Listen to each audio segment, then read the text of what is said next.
Hello and welcome to yet another edition of Sports Connect, a digital connect to the world of sports. Well, as always, this week too saw a lot of things happening all around the world of sports, which of course kept the social networking sites busy and abuzz with a lot of entertainment, gossips and not to forget, sports first of all.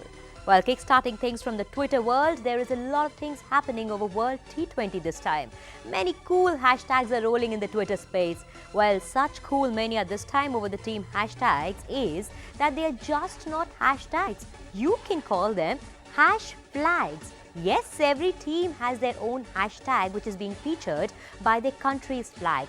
Continuing with the World T20, the Gale Power again showed its class this time with 11 sixes and 5 fours. It was like as he was on a mission to entertain the cricket fans with a scorching century which propelled West Indies to 6 wickets win against England in their World T20 opening match on Wednesday. In the air and just enough. Goes again, this time a solid blow down the ground.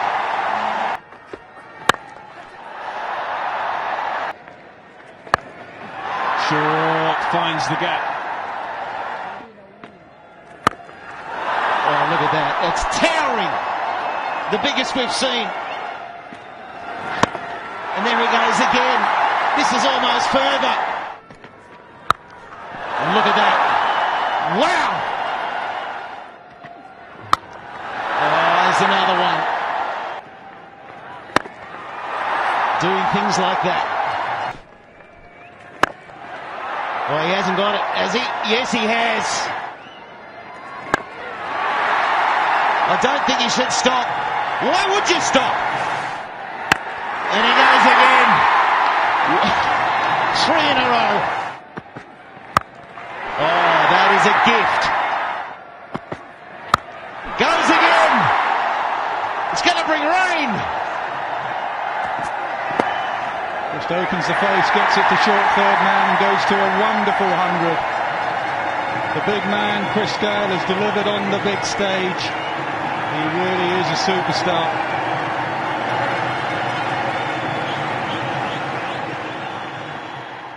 India's loss against the Kiwis was another hot topic over Twitter and Facebook this week, of course.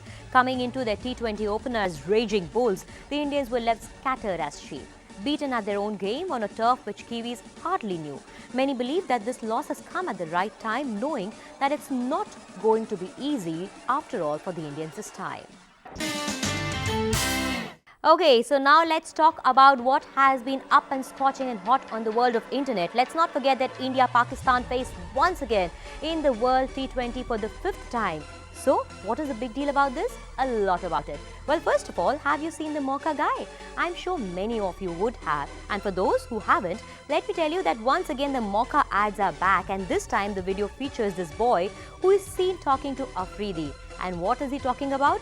Well, he is talking to Afridi saying that he may as well pray for the Pakistanis to once win a game against the Indians in the World T20 when they face and come face to face with each other in the 5th game of the World T20 this time. Hoping that the Pakistanis have a win up their pockets is what somewhere this Mauka guy also wants to be true. But being the Indians that we are, we'll be up against them looking for a 5th clean sweep against the Pakistanis in the World T20 once again this time. And of course, this is the Mauka ad that has kept the entire week and also the internet abuzz with all the gossip. Let's show you what it is all about in case you have watched and not been able to watch it.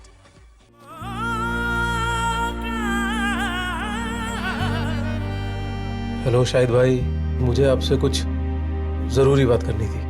बाहर लोग तरह तरह की बेबुनियाद बेकार पता नहीं क्या क्या बातें किए जा रहे हैं, पर आप मत सुनो, मैं भी नहीं सुन रहा। मेरी बात मानो, इस बार दिखा दो इनको,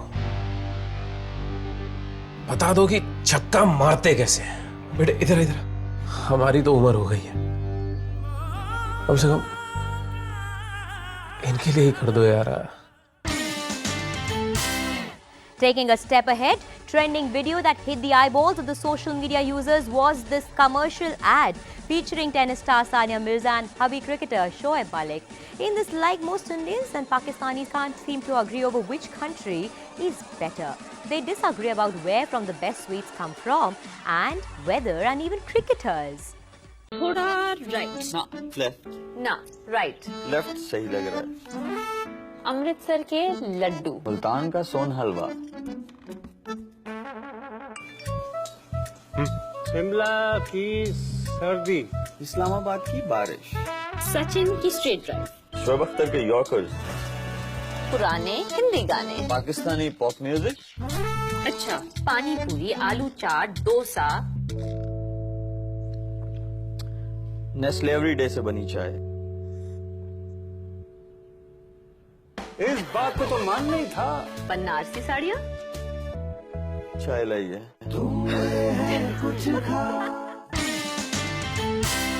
Well, let's slip into a short break, but you don't go anywhere. We will be right back after this small break to carry on with much more on sports.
Welcome back once again. You're watching Sports Connect.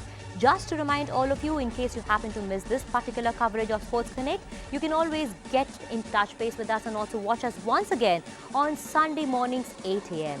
Not only this, you can also watch us on YouTube. Well, our YouTube link is www.youtube.com/Doordarshan Sports. Now from the world of boxing, the news that was hot this week was the Indian boxing sensation Vijender Singh registering his 4th consecutive win over Hungary's Alexander Horvath. Continuing his unbeaten run in the pro boxing professional arena, this was Vijender's 4th win in a row. Indian boxing star Vijender Singh continued his winning spree in the professional arena with yet another knockout win over Hungary's Alexander Horvath at the Eco Arena in Liverpool. Apparently would pack that out in no time at all. As with his previous professional bouts, the Indian dominated the fight. The Bhiwani boxer achieved the knockout victory in the 3rd round after being the one with the upper hand in the first 2 rounds as well. I think he's hurt his arm. He looked like he'd hurt it before that. Vijender was seen a bit tentative in the beginning, while Horvath was looking aggressive. As the game continued, Indian was seen taking the charge, lancing some powerful blows on the opponent. Vijender's strategy of ducking the punches also gave him a bit of extra defensive points. In the closing stages of the first round, the Indian landed a power-packed shot which knocked out the Hungarian's gum shield. Both came out swinging at the start of the 3rd round, with the referee giving the count. Horvath refused to carry on with his fight as Vijender was declared the winner. Unlike his previous opponent, Horvath was an experienced boxer with a decent record of winning 5 out of 7 fights and has 31 rounds under his belt to count for experience. The Indian made his pro debut with a technical knockout win over Sonny Whiting of England last October at Manchester Arena. It was followed by an impressive knockout against another Briton, Dean Gillen, in the following month in Dublin. The online users congratulated him on his win, which lasted less than 3 rounds. Twitter and Facebook also was abuzz, and that also saw many compliments pouring in for the legendary boxer.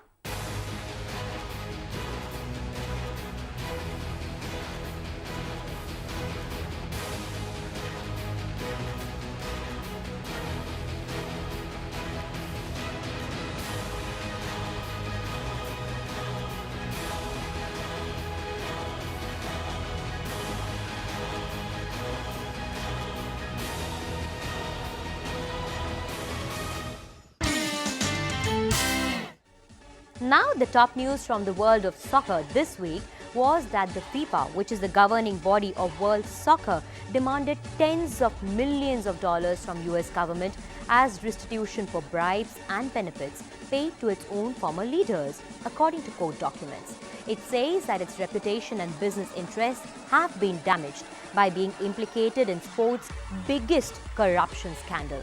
In connection to this, FIFA wants salary repaid and also demanded damages. A total of 43 officials, executives and corporate entities have been charged under US bribery and money laundering legislation. Caught up in international investigations and armed with top white-collar lawyers and consultants, FIFA has made financial disclosures that showed how high the cost of scandal has been for world soccer's governing body. For the first time in 13 years, FIFA, a non-profit association, reported a loss of $122 million in 2015, a year in which it spent 7 months reacting to a continuing corruption case in the United States and a parallel criminal inquiry in Switzerland. Since last summer, lawyers from Quinn Emanuel and consultants from Teneo Holdings have flown between the United States and Switzerland, steering FIFA and dealing with criminal authorities and the news media. The services have come at a price. FIFA's expenses ballooned to $1.3 billion, of which $62 million was spent on legal fees and $26 million on communications. The disclosures came days after FIFA appealed to US authorities for a share of the money they are set to collect from soccer officials who have so far pleaded guilty in the Justice Department's case. Another event, perhaps not so unexpected for FIFA's current leadership, came this week. When the Office of Switzerland's Attorney General announced that it had opened a criminal investigation into Jerome Wolke, the former second-ranking official at FIFA. The Swiss authorities said the inquiry into Mr. Wolke, which centers on suspicion of various acts of criminal mismanagement, was informed by the work of FIFA's own ethics committee, which turned over information to the authorities earlier this year.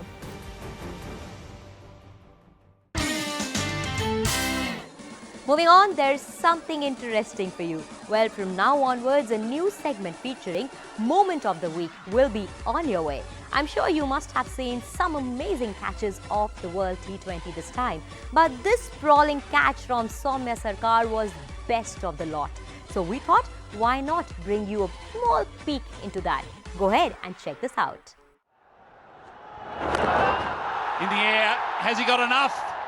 Oh yes he has, what a stunning catch! What an amazing catch on the boundary. I'm sure the umpires will want to have a look at this.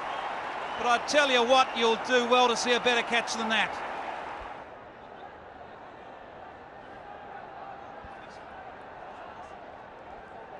Well, that certainly showed good presence of mind. Had to jump up, threw it back up in the air and came back and took a beautifully touched catch. That is top skills from Soumya Sarkar. He knew he had to go over the ropes. Good presence of mind, throwing the ball up in the air and then somehow grabs it. It still wasn't in danger of going across. Amazing, magnificent catch. He knew it. Let's have a look at this again. You can see this over and over again. Getting a hand on it, but just enough time to flick it in the air and keep his balance. Moving to our next segment, which is Did You Know? Facts we are sure you haven't come across. So, here are 3 interesting sports facts for you. Did you know the Basketball Hall of Fame was created in 1959 in Springfield, Massachusetts, where the game was created? Did you know in 1936 basketball became an official game at the Olympics, which were held in Berlin, Germany? Did you know Venus Williams has the fastest recorded serve for women at 205 kilometers per hour. It's time now for us to slip into a short break. On the other side, something interesting coming up. So stay tuned.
Well, welcome back once again. From the archives is our next segment, On This Day in Sports. On this day in 1943, in the third match, Jake LaMotta finally defeats Jimmy Reeves by knocking him out in the sixth round. It was on this day in 1991, St. Louis Blues' Brett Hull scored 80 goals in a season. On this day in 1994, NJ Devils Club recorded its 41st win of the season. It was on this day in 1995, Michael Jordan rejoined Chicago Bulls after 17 months. On this day in 1995, Laura Davis won the LPGA Standard and registered in the PMG Golf Tournament. And it's now time for the sports quiz. Today's question is, which of these golfers isn't left-handed? And your options are Lydia Ko, Richard Green, Bubba Watson, and the fourth one is Greg Chalmers. Get in touch with us with your answers using hashtag DD Sports Quiz on Twitter, and on Facebook, you can get in touch with us by commenting answers on our post. You can also mail your answers at ddsportsconnect@gmail.com. And for more updates in the sports world, you can follow us on Facebook, Twitter, and YouTube. Tweet us at DD Sports India. Like us on Facebook at www.facebook.com/Doordarshan Sports, and subscribe to us on YouTube channel for our latest videos and updates. Our YouTube address is www.youtube/Doordarshan Sports. Last but not the least, we want feedback from our viewers regarding this show, so do not forget to mail us about the same on our email address ddsportsconnect@gmail.com. Well, now it's time for us to say a goodbye, but before that, we leave you with a special video that we have shortlisted for you today. What is it about? It is about this legendary batsman who became the mark from which New Zealand batsmanship would be measured. A batsman of elegance, poise and range, Crowe broke through into Test cricket as a 19-year-old and in a short span of time was heralded as the best young batsman in the world. We leave you with this today.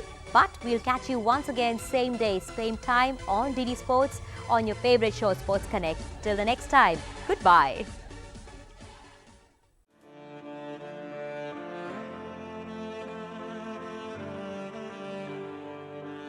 Martin Crowe grew up with cricket in his blood. His father played first-class cricket, his mother was the outstanding female player of her generation, his brother played test cricket alongside him, and as a batsman, he was a classicist. With a seemingly natural ability to play every shot in the book, with a combination of grace and timing, that caused the purists to swoon as much as bowlers to toil. As a man, he was more revolutionary than that timeless style would have ever had indicated, changing the face of one-day cricket with his innovations as his country's captain at the 1992 World Cup. Coming up with a format that prefigured the start of T20, going through a rebirthing program to help him deal with his frequent bouts of depression, marrying a former Miss Universe. Singular in his chosen sport, atypical beyond it. Martin Crowe, the former New Zealand captain, writer, broadcaster and mentor, died in Auckland at the age of 53. Crowe had suffered from lymphoma since 2012 and withdrew from public life in his final months. Auckland-born Crowe is widely regarded as one of New Zealand's best players, scoring 17 centuries and 5,444 runs in 77 tests at an average of 45.36. His family announced his death with heavy hearts, adding that he passed away peacefully.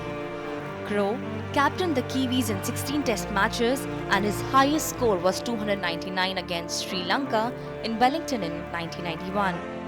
Named one of Wisden's Cricketers of the Year in 1985, he was player of the tournament at the 1992 World Cup, scoring 456 runs in 9 matches. May his soul rest in peace.